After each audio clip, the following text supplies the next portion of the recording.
Good morning, sir. Good morning. How are you? I'm doing well. We have a third person in the room. Yeah, do you get the sense that there's someone here with us? Mm-hmm. I see a bright, shining face below yours on my Skype window. Yes. I don't think you've been hacked. I think we have a guest. All right. Who is this So guest? we have a guest today. I'm actually really excited about this. This is a mutual friend of ours. Welcome to the podcast, Sherry Walling. Thanks, guys. How are you? I'm good. I'm happy to be here. Me too. You are here for a number of reasons, but one precipitating event is that you have a book coming out pretty soon, and it's relevant to everyone on this call and probably a lot of people listening to this podcast. Yeah, it's been a labor of love. It'll be released on February 21st. It's called The Entrepreneur's Guide to Keeping Your Bleep Together. How to run your business without letting it run you. Sorry, we didn't talk beforehand if you have an explicit rating on your podcast or not. We don't, but I think mild profanity is just kind of like glossed over. Yeah, it's allowed. It's sort of standard. I don't feel too bad about the profanity. So our son, who's 11, named the book. So I can't decide if I should be proud or worried, but in any event, that's the title of the book. It's coming out in a couple It's a catchy weeks. title. I think he did a good job. Yeah, I thought so. I see that you got a blurb from Seth Godin, who is one of my favorite people. I'm curious how you made that happen. I, much to my trepidation, gave a talk at Business of Software in Boston last September. And Seth Godin took the stage like two speakers before me. So I sat there watching Seth's talk, sort of shaking the whole time, thinking there's no way that I can possibly like be on the same stage as this man. That was kind of an intro point. I didn't actually get to meet him at Business of Software because he kind of came in and then he had to take a train. So he was whisked away quickly. But I just emailed him. You know, his email address is attached to his blog and he seems to check his email and actually respond to humans. So I emailed him and I asked him and he said, okay. Cool. You just went for it. That's awesome. I went for it with like lots of other people and they just said no. So Seth Godin's the one that said yes. Well, that's okay. I mean, that's a big name. He, I think, wrote a blog post about meaningful work. And so in my email to him, I talked about my perception of meaningful work and the sort of conversations that we're having about mental health within the business community. And I think that was a compelling enough argument to him that he gave it some time and seemed to actually like read the book or, you know, like a chunk of the book. Like we had some dialogue about some of the content. So that was really cool. Totally. Yeah, I've had some interactions with Seth in the past, and he is extremely generous. So I'm not totally shocked that he responded to you. Also, for someone who I imagine gets an insane amount of email, he responds shockingly quickly. Yeah, amazingly, like faster than I could respond. That seems to be this weird trait among people that are like really good and productive and make a lot of things is somehow they still respond to email really fast, even though they're doing other stuff. Yep, I totally respect that. Yeah, I don't know how they do it, but hey, that's cool. So what made you write this book? Well, Rob and I, so I, as you both know, but if anybody doesn't, I'm married to Rob Walling, the co-founder of Drip with Derek and the co-founder of Microconf. A little known email software A little tool. known fact, yeah. Your audience is going to be like, what's that? Google it.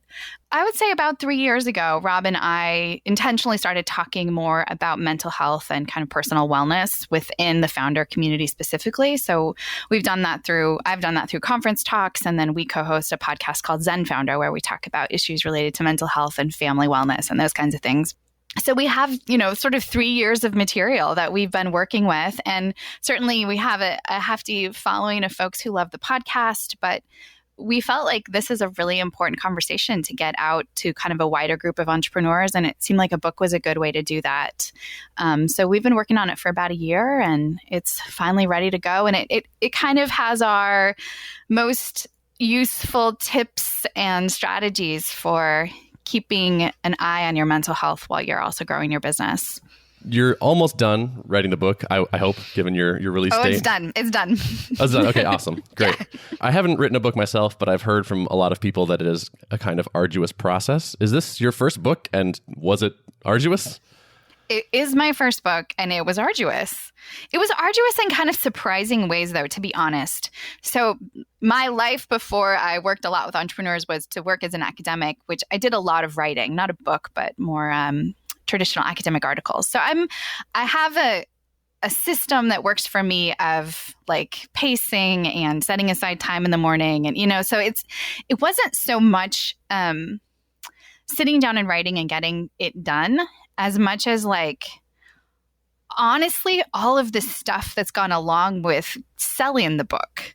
So the book was actually done last September, but I have all kinds of angst and stories to tell about Amazon Create Space, the Audible interface. Like all of those tools are like ridiculously difficult to use. And for me, as somebody who's not necessarily a technical person, they're extremely complicated, but I don't actually think it's the lack of technical skill. I think they're just really old software. So a lot of the like drama for me has been around figuring out how to take the book from Microsoft Word and make like an actual book that people can actually get their hands on. That's been a lot of the struggle for me. Did you consider going through like a traditional publisher versus self-publishing? And what was that decision like? We thought about it a lot. So I'm using the plural because Rob is the second author on the book. I gave him a with Rob Walling, which has created a little marital strife. I wrote the book, okay? But it's based on a lot of content and obviously ideas that we developed together. So we're a team. We did talk a lot about it. And the reason, honestly, that I felt like it was important for me to self-publish the book is because I'm still working on my own entrepreneurial chops. Like I work a lot with entrepreneurs. I now run a business. Zen Founder has become this consulting firm. So I'm like in the slog too. But I felt like I wanted and kind of needed the experience of doing it this way to say like, I've done this. I've done what you guys are doing. Like I know what it's like to make something and like bring it from idea all the way to inception and like write the marketing copy and all of that stuff. So in some ways it was a learning experience for me and one in which it's, I think important for the work that I do to really like have that experience, have the practice. The goal of the book is really to extend our reach to a community of entrepreneurs that's maybe broader than MicroConf and, sort of the inner circle of people that we've cultivated over the past years and Amazon. And I think that method seemed like a good way to try to do that. I have a couple questions that are related to the fact that you have talked to so many entrepreneur types. So you have connections through MicroConf, and you also have a coaching business where you're talking to entrepreneurs and things like that. And so you have a 10,000 foot view that I think most people can't get, which is actually a pretty great vantage point to write a book about this sort of thing. Do you see a trend of a negative trait that people you talk to think is uniquely theirs, but is in fact something that a lot of people are struggling with? Ironically, I think the negative trait that I see a lot is that very thought. Like, my experience is so unique that no one else will get it.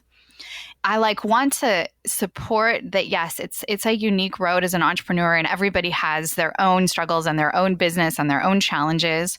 But from that 10,000 foot view, there's so much consistency between the kinds of anxieties that people have, the isolation that people feel, and the kind of challenges that entrepreneurs are facing, that if anything, it's the my experience is so unique, I'm a special snowflake kind of thought that I would like to eliminate from the entrepreneurial world.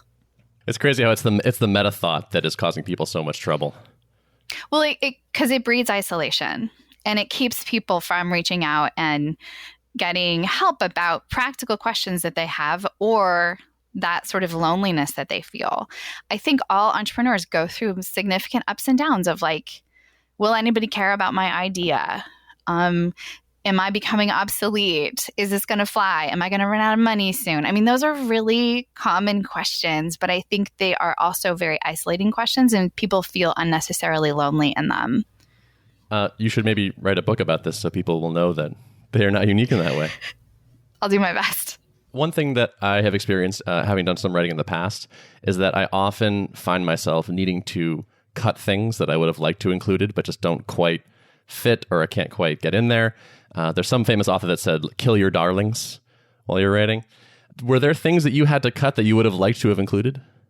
There's a whole, maybe eventually someday, second book about family life and parenting and the life of an entrepreneurial couple. So this book is very much about the individual entrepreneur, the mindset, the thought life, the emotion life, the individual mental health. There's almost nothing in this book about how to interface well with your partner and still, be successful. So there's very little family, parenting, or friendship, interpersonal content in this book. And that's a big part of, I think, what is really important to me in the work that I do. I don't think people can be successful without that stuff, but unfortunately, that's not really in this book. So this is the inward focused book and later the outer focused book. Yes, that's the grand scheme. So something I saw in your table of contents that stuck out to me that I'm curious about is the concept of strengths and shadows. Could you talk about that a little bit? Yeah. So shadow is an old Jungian term. Carl Jung, the contemporary of Freud, one of the sort of grandpappies of modern day psychology, especially psychotherapy. So he had talked about the shadow as when we think about like a human being, for example, you walk in the sun, you cast a shadow. It sort of follows you everywhere. It's attached to you, but it's formless and dark. So the shadow parts of us are the parts of us that are largely unconscious, that we tend to be kind of uncomfortable with. And I think of them as sort of the downside to our positive traits. So when you think about, as an entrepreneur, a common tendency is to be somebody who is like pretty organized and able to execute. Those are great skills. They're great strengths. But maybe there's a shadow side of that in being overly focused on outcome and not as open to relationships or focused on relationships. So what we try to do in the book is kind of identify their amazing strengths, but we have to also have an idea of what the downside of our strengths are, because every strength comes with a downside, whether we're talking about introversion or extraversion or being able to execute, being able to hyper-focus. Those are all great strengths, but they have a downside that when we're aware of it, we can kind of use our strengths well without allowing that shadow to creep in a way that's detrimental to us. I could totally see those shadows as being a thing that people think is like uniquely them. Like, why is it that I keep losing contact with people and isolating myself when things are going bad? Like, I'm such a bad person in this way and probably no one else is. Right. But yeah, everyone else is. Yeah, totally. So I was perusing your table of contents, and you have a chapter on self-knowledge, and particularly about personality and introversion versus extroversion. And that's one topic that always gets me interested, because I had an experience in college. I was in an MBA program for a while where we did a lot of personality assessments and self-reflection. And I always felt like one of the takeaways that was implied by the professor in that class was that extroverts are better suited to entrepreneurship or management than introverts. I obviously don't agree with that, and I would classify myself as an introvert. But I'm curious to hear your thoughts on how kind of personality aligns with entrepreneurship and management. Just that you're unfit, Derek. Sorry, that was a mean joke. In all honesty, like there are entrepreneurs from every single personality type, style that are very successful. And I think one of the reasons that I wanted to talk about that particular topic in the book is I had an experience of being at Converted, a marketing conference hosted by Lead Pages, and being around the table with some really like the speakers from the year that I attended and some really well-known like big personality internet marketing folks. Like, for example, Pat Flynn was at the table, Derek Halpern, Ezra Firestone, there's some other folks there. And we kind of went around the table, and many, many people at that table identified as introverts. And of course, there's a lot of misconception about what those terms mean. But I think that when we try to paint the picture of an entrepreneur as somebody who's this like extroverted go-getter, always selling, always talking, always moving, that we really do a disservice to what we conceptualize as leadership or as being somebody who can get meaningful things done. Because introverts have their own superpowers. A book by Susan Cain called Quiet, The Power of Introverts in a World That Can't Stop Talking, I think is a subtitle, something like that, is a great example of really understanding that each personality type has really deep strengths. I mean, introverts in particular have usually these powers to see and observe, they're listening better, they're putting together connections because of the information they're taking in, because frankly, they're not talking, they're observing. And that has, of course, great power both in building products and in being able to sell products or to market things, because you're able to see and read other people in a way that sometimes extroverts can't. So there is absolutely no one personality type that makes the best kind of entrepreneur. No way. This is interesting. As I'm hearing you say this and thinking back to the strengths versus shadows idea, I'm wondering if it would make sense if you are an entrepreneur and you wanted to find a co-founder to seek out someone who is different than you, who has like a different personality type, a different set of strengths that would make sense. Yeah, I think that can work really well. A few years ago, Rob and I did a whole series about co-founders and interviewed some pretty successful co-founders. And one of the things that was just the take home over and over again is that co-founder partnerships that tend to work very well are these strengths that are very separate but work together. Sometimes those are like actual skills, and sometimes those are personality traits where you do the thing that I don't do well, and so that makes us a great team. That's interesting, because I could see two people that had a very similar personality having an easy time relating to each other in a certain way. But then you have the same strengths and shadows, which is maybe not so good for you. Yeah, I think it's harder to work with someone who's different than you.